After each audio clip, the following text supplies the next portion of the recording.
You expect me to believe you're a prince? Stop playing games with me. Amelia charged toward Javier, and he stepped back with a warning glare. Don't. The first slap is free, but hit me again and I'll take it you're flirting with me.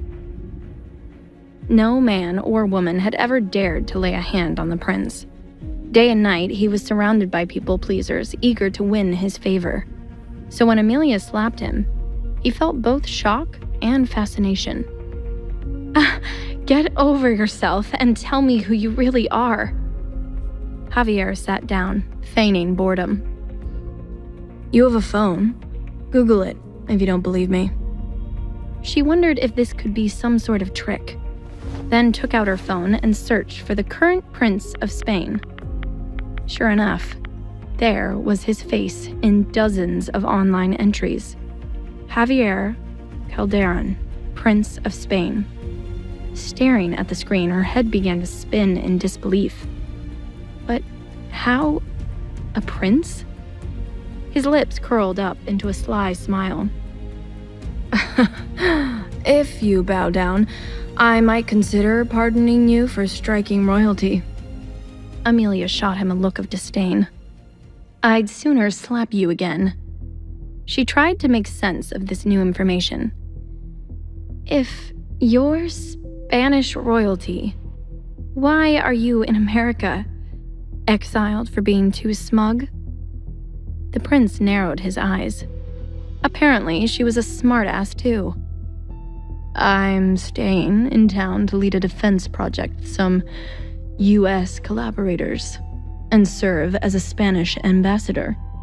But mostly, I wanted to piss off my father by putting the Atlantic Ocean between us. Amelia leaned in. Your father, the king? Javier nodded. His answers only left her with bigger, more daunting questions. Okay, Prince Calderon, now that I know who you are, what is it that you want? Why choose now to show up on my doorstep? The prince straightened his back. Quite simply, I want my son. I'm his father. He should live with me. Amelia shot up like a lioness ready to protect her cub.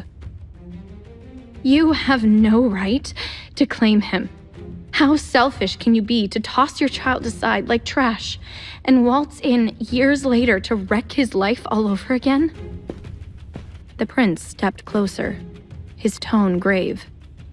Because until last week, I didn't know Max existed. Javier peered into her eyes. I did not abandon my son, Amelia.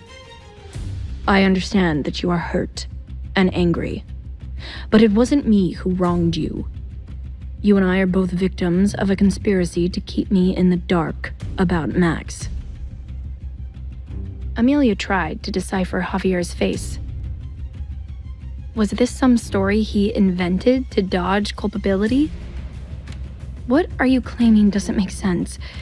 We have a contract. You pay for child support every month. Someone has been paying you child support, just not from my pocket. Amelia pinched her brow.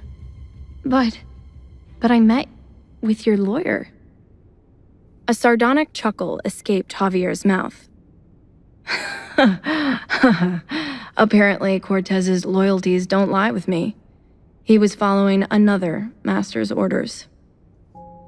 Amelia, I was never told you were with child, and I sure as hell was not consulted for that contract you signed. Silence hung in the air as Amelia sat with this information. She did not believe Javier's story. But what reason did she have to trust him? Staring at the floor in a somber daze, Amelia's voice came out pensive and quiet. And if you were told? She asked. 6 years ago, if you knew I was pregnant, what would you have done? Javier pursed his lips. I was in a different place in my life back then, but I'd like to believe I'd have done what I'm doing now. Just then, something occurred to her. Is my son safe?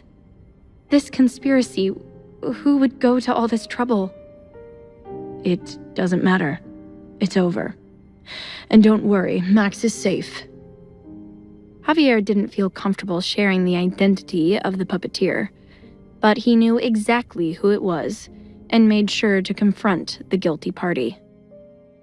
A week ago, when Prince Calderon was still in his home country, he barged into the king's study in a murderous rage. Give me one reason why I shouldn't strike you right now and commit treason. King Sebastian Calderon looked up from his paperwork, displeased to see his level-headed son so out of control. Javier, what is the meaning of this? Javier slammed a stack of papers down on his father's desk. Tell me this contract isn't what it looks like. Did I father a fucking child? The king removed his glasses with a heavy sigh. How did you find this? In a fit of rage, Javier shoved everything on his father's desk to the ground. Let's just say I smelt a rat on my team and went digging. How could you? And Cortez stooped so low as to hide this from me. Unapologetic, his father's tone was cavalier. You were too young to get trapped by some pedestrian American you dumped your seed into one night. Javier gave him a warning glare. That was not your choice to make. Javi, try to see the positives. Down the line, if you and your future wife struggle to produce an heir, you can rest assured knowing you have a son out there who can uphold the family line, if needed. The prince couldn't believe what he was hearing. That's what this is about. Your paranoid obsession with securing the royal line. The last couple of generations of Calderon had been plagued with infertility issues. It was a hereditary curse. Back when Javier's parents finally conceived him and his sister, it was no easy feat. So when word got back to Sebastian that Javier had gotten a girl pregnant, he saw one big advantage to supporting the unplanned pregnancy. Javier was disgusted. How dare you treat my son like some fallback plan? The prince snatched the contract and threw it into the fireplace. I'm going to the States to focus on the defense project. For the foreseeable future, my Miami villa will be my home base. Sebastian's face grew stern. Javier, you can't afford to get distracted right now. We have too many plans in place. As Javier left his father's study, he turned to him with cold eyes. It'll do you good to remember I'm not my brother. Back in the present day, Javier's staff served dinner while Amelia processed the many revelations of the night. After another glass of wine, she was ready to speak her mind. Crown Prince Calderon? Just Javier, please. She straightened in her chair. Javier, if this conspiracy of yours is real, it is unfortunate we ended up tangled in this strange mess, but Max is all I have. And you have so much. I mean, just look at this place. I am open to you knowing your son, but you cannot take him from me. Javier sat back, his brow furrowed. Technically, Miss Rivera, both you and Max are contractually obligated to move in with me, if I so choose. Amelia's stomach dropped at the sound of this. But I'm a reasonable man. I won't force you into my home. Max, however, will be moving in with me. Amelia rose to her feet to protest, but he cut her off. You had him all to yourself for half a decade. It's my turn to make up for lost time. The nerve of this man. To think he can call the shots here just because he's a prince? Her resentment started to boil. Maybe lost time is your karma for seducing a girl on her birthday and ditching her the next morning. Javier clenched his jaw and didn't respond. You can't remove a child from the only home he's known. His air of superiority came back. Kids are quick to adapt. His quality of life will be better here with me. For starters, that apartment building of yours is a death trap. You got stuck in the elevator for how long? Not to mention, it took my men no time to access your apartment and abduct Max. Amelia rolled her eyes. Abducting your own son isn't something to gloat about. Javier leveled with her. It is not a secure building. And I have endless resources at my disposal to offer Max. World-renowned chefs that can cook him fresh, nutritious meals, the finest doctors on speed dial, a real yard the boy can play in, and a security team to keep eyes on him at all times. So don't pretend Max would benefit more from living in that shabby building of yours. This man was so rude, but it was hard to argue with all the amazing things he could provide for their son. She wanted the best for Max and wondered if it'd be selfish for her to deny him all of that, just to keep him by her side.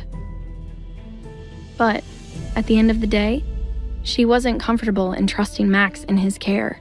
Look, I know you can give Max the best, and he deserves that.